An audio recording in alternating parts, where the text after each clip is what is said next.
Hey everyone, welcome to Free Handling Made AU My Autistic Life. My name is Nisi and welcome to Big Sky, Montana. And this is my channel. Here I am. It's still in the morning. It's about, 9:30 a.m. and the temperature is perfect. It's like a nice 55 degrees out here. Not too hot, not too cold. And I'm going to get some more gardening work done. We got a lot done. We have a lot more to go still, but we got half of the garden cleared out. So I'm going to turn this camera around and let you see some of the stuff that we pulled out. So these are some trees that we pulled out, complete with as much of the root as we could get. You can see it's a lot. Here's another pile of trees that we pulled up, some old gardening tarp cloth as well. Those are all the what do you call those, planks that were used to outline the garden beds. Those got pulled out, but we still have more to pull out. And I'm going to take you inside and show you what we've done inside. And this is what we've gotten done so far. I'm going to zoom out so you guys can see. So this is about, I would say, half the garden done. We still have this other half to do, as you guys can see. So there's still quite a lot to do.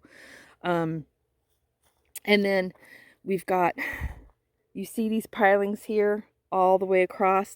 These go across the whole entire edging of the garden. And I didn't even realize we actually do have a sprinkler back there. So we have a sprinkler on each corner of this garden and then one in the middle. And so the whole edging of this fence has some more of these in them. And so I'm not sure what my husband are going to do. We're probably are going to pull those out. Here's the complication. We thankfully, two of our friends from our church, which happened to be the pastor and his wife, David and Elizabeth, great people by the way, helped us with this the other day. And it took 4 of us, and we got this half done in 2 hours, which is amazing. And so the plan was we were just going to burn the rest out in the back. Problem is, we didn't know there was a sprinkler back there. So what that means is the sprinkler system runs the front and down both sides to that sprinkler system. I'm hoping it doesn't run down the middle of this garden. Mr. Ham's gonna have to get a hold of his dad and find out where the piping goes, where that piping is lying underneath this ground to that back middle sprinkler. And with that back metal sprinkler being back there, I don't think it's a good idea to burn this. We may have to do this backing like we did this front, and that is pulling it all up by hand and then tilling, getting all the pine cones out and then tilling it like we did this one. So what am I doing today? Mr. Hansom's at work and our 2 friends are also at work. And so what I'm going to do is I'm taking a rake to what we have gotten done, and I'm going to pull up some more roots.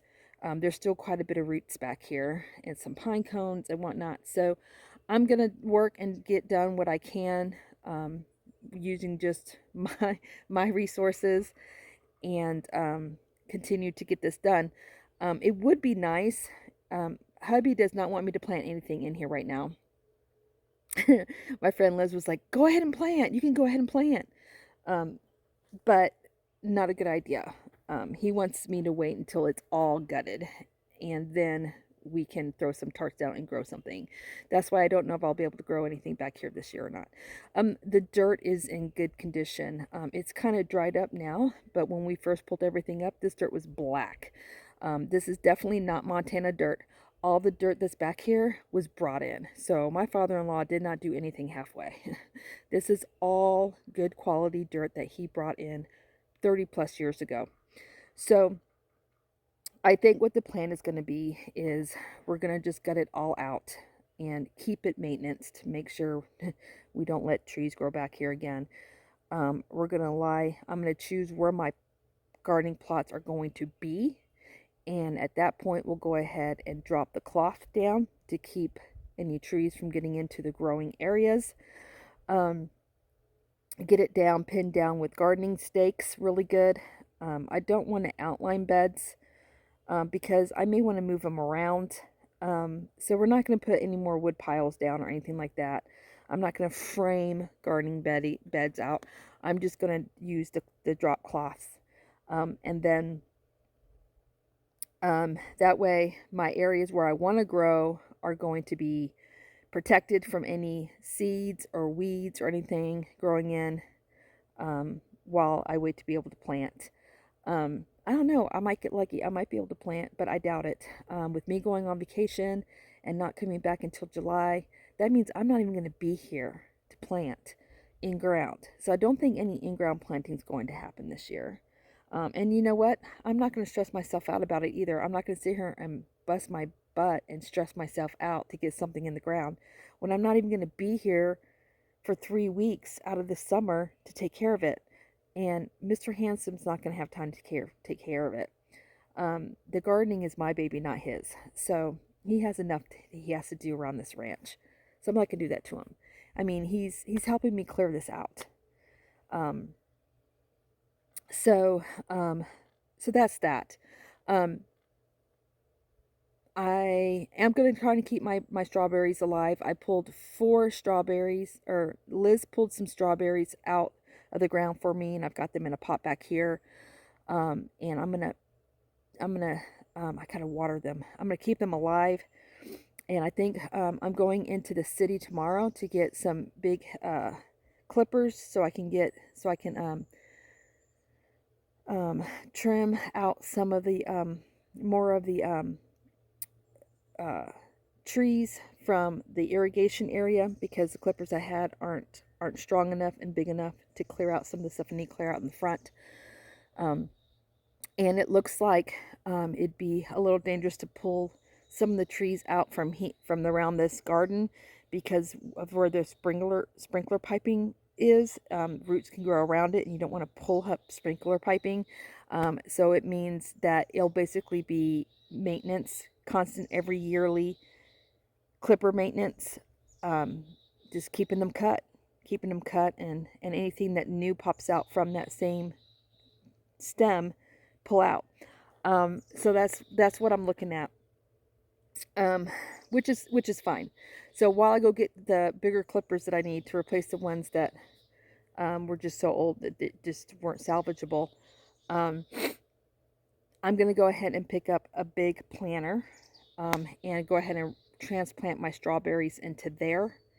And I'm going to container grow those somewhere in this garden area. Just because this is fenced and it's protected. It's not going to be protected if I let it grow out on the porch like I originally wanted to. Between the deer and the squirrels and everything. Well, actually, this garden's not protected by squirrels. Squirrels get in here all the time and they ate my stuff 2 years ago. But at least it'll be protected from the deer.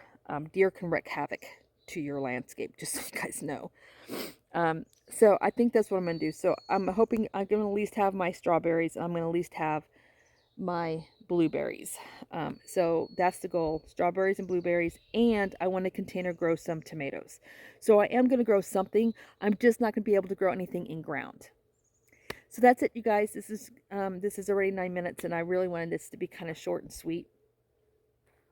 So just stay tuned. I'll be doing another update video so you can see what it looks like with all this cleared out. And then, of course, I'll do another video as I clear out the edging of this garden.